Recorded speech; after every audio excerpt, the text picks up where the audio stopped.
Problem 39 says use the quadratic formula to solve. So remember, anytime we're going to use the quadratic formula, we first have to name a, b, and c. A is 3. It's the coefficient in front of the x squared term. B is negative 2. That's the coefficient in front of the linear term or the x term. And c is 4. That's the constant term.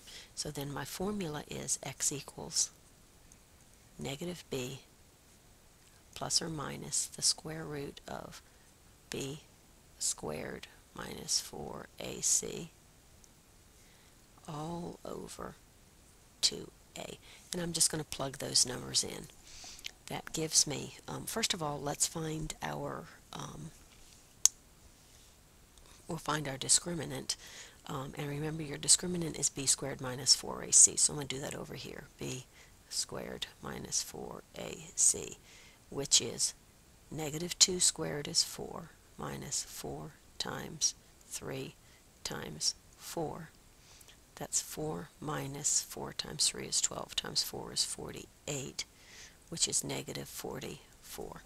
When I have a negative radicand or discriminant, that means I'm going to have two imaginary roots, because of course a negative under a radical ends up as an imaginary number. So now I'm going to finish solving with my quadratic formula.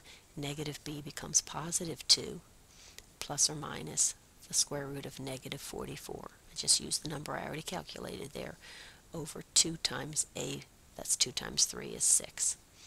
So now I have 2 plus or minus 44 is 4 times 11. I can take the square root of that. So when I take the square root of negative 4, it gives me 2i. The square root of 11 still stays under there. The 6 is underneath. So now 2 and 2 and 6 all have a common 2 in them, so I can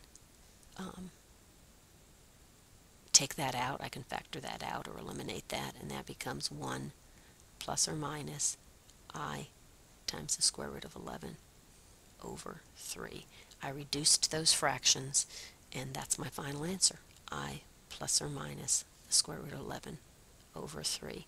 Again, I times the square root of 11 came from the square root of negative 44, which was negative 4 times 11.